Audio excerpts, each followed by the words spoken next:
Kami mohon kepada Pak Diasma untuk menyampaikan pemaparannya tentang BPIP ini. Kami persilahkan dengan segala hormat.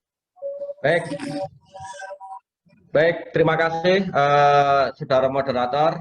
Yang saya hormati Gus Soleh, Mbak Eva, Romo Beni, Mas Boni, Kiai Saiful, dan para narasumber yang saya muliakan serta peserta webinar yang berbahagia. Assalamualaikum warahmatullahi wabarakatuh. Merdeka. Selamat siang, salam sejahtera untuk kita semuanya. Om Santuy, Salam, Namo Buddhaya.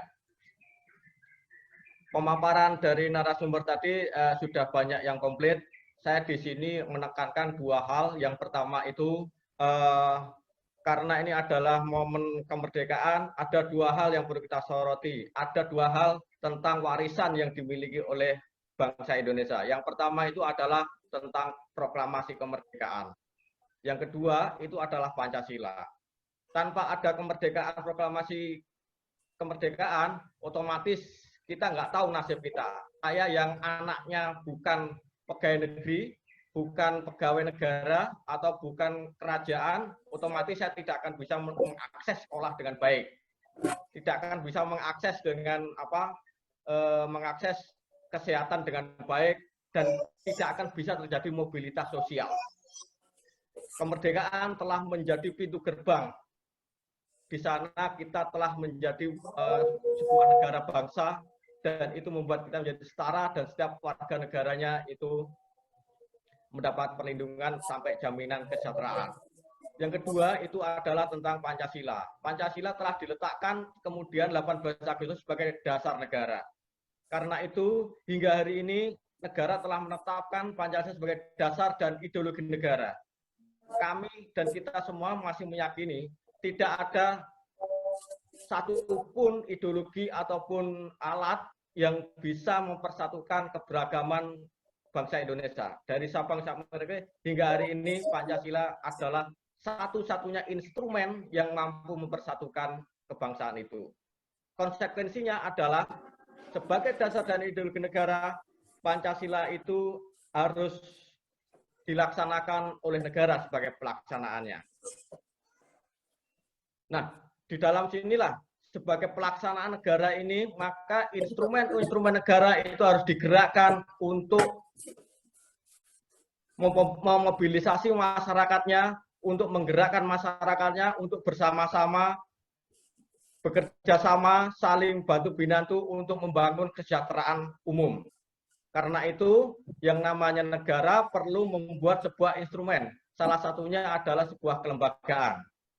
BPIP adalah nanti satu-satunya lembaga negara yang mempunyai mahkota tentang Pancasila. Memang MPR tadi sudah dikatakan oleh Mbak Eva, mempunyai tupoksi untuk mensosialisasikan Bhinneka Tunggal Ika, Undang-Undang, Pancasila, serta NKRI. Tapi tupoksi utama daripada MPR bukan di sana. Mahkota Pancasila itu satu-satunya yang dikasih mandat oleh negara nanti itu adalah Badan Pembinaan Ideologi Pancasila. Sehingga dari sini sudah jelas apa fungsi dari BPIP. Saya membaca draft naskah daripada RUU BPIP ini, di pasal 1 dikatakan Pancasila itu adalah dasar dan ideologi negara yang termuat di dalam pembukaan Undang-Undang Dasar 1945 yang disahkan pada 18 Agustus 1945. Selebihnya itu adalah tentang pasal-pasal tentang asas. Asasnya itu adalah koordinasi, sinkronisasi, dan seterusnya. Yang kemudian tugas dan fungsi daripada BPIP. Maka dari sini adalah sangat penting mendudukkan Pancasila sebagai lembaga tinggi negara. Anda bayangkan saat BPIP itu menjadi lembaga setingkat Kepres, itu duduknya di dalam protokoler itu di belakang menteri. Untuk koordinasi dengan menteri itu tidak level, masih adiknya. Jadi dengan adanya undang-undang dia akan setara dengan kementerian yang lainnya. Dia mau jawil ataupun koordinasi dengan menteri lainnya itu akan bisa setara. Dalam hierarki perundang-undangan akan seperti itu. Tapi kalau dengan Kepres, dia duduknya ada di belakang, paling dengan sekjen, dengan sekjennya kementerian. karena levelnya, eselonnya itu berbeda dengan menteri. Dengan adanya undang-undang, dia bisa duduk bersampingan dan bisa berkoordinasi melaksanakan tugas dan fungsi itu.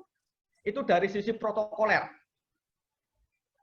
Dari sisi yang lainnya, lebih substantif adalah BPIP akan mempunyai peran yang sangat penting di dalam membumikan Pancasilanya itu.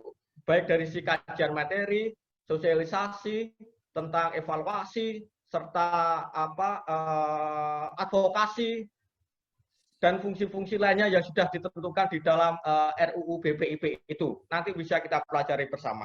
Karena itu tadi saya sepakat dengan Mbak Eva bahwa sistem bagaimana BPIP ini justru kita dorong bagaimana bisa membangun sebuah demokrasi ala Indonesia, sistem ekonomi ala Indonesia, bagaimana pertanian ala Indonesia, bagaimana menciptakan kesejahteraan dan membangun sebuah paradigma Pancasila sebagai paradigma keilmuan, Pancasila sebagai paradigma pembangunan nasional, sehingga terciptakan masyarakat yang adil dan makmur. Mampukah BPIP menjawab itu? Nah, ini adalah pertanyaan kritis yang kita tanyakan di dalam RUU BPIP. Karena itu, kami menekankan BPIP tentu tidak akan bisa melaksanakan dan bekerja sendiri. Dengan fungsi koordinasi dan sinkronisasi, dia bisa bekerja sama dengan universitas.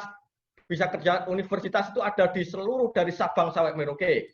Misalkan pengembangan tentang bagaimana sistem hukum Pancasila itu.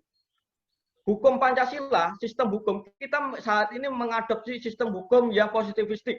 Hukum yang masih ada warisan-warisan Belanda. Padahal subjek hukum itu adalah tentang sosial masyarakat itu sendiri. Hukum-hukum positif, hukum-hukum yang diterapkan hari ini itu adalah produk-produk hukum yang berbasis Eropa sentris, yang berbasis Amerika sentris. Artinya apa? Itu berbasis sosiologis masyarakat yang ada di sana. Nah, sedangkan masyarakat Indonesia itu secara kultural, secara sosiologisnya itu berbeda. Karena itu produk sistem hukum Indonesia itu harus berbeda dengan yang namanya di dalam sistem hukum nasional. Tapi prakteknya kita hari ini belum mampu menghasilkan sistem hukum Indonesia. Baik. Nah, BPIP mampu melaksanakan itu. Saya tidak sepenuhnya yakin.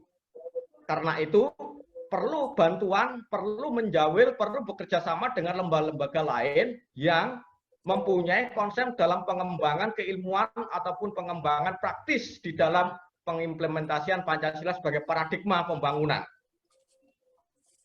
Baik, terima kasih. Baik, terima kasih Pak Diasma. Nah, terima kasih banyak Pak. Baik, terima kasih banyak Pak Diasma. Kita bagi-bagi. Penutup dari saya ya. Ya.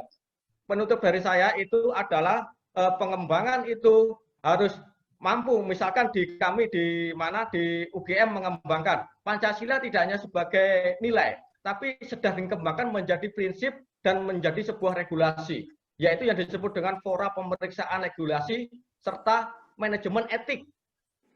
Nah, inilah bagaimana nanti negara-negara ini memegang sebuah etik. Bagaimana sebuah produk legislasi itu bisa dikoreksi.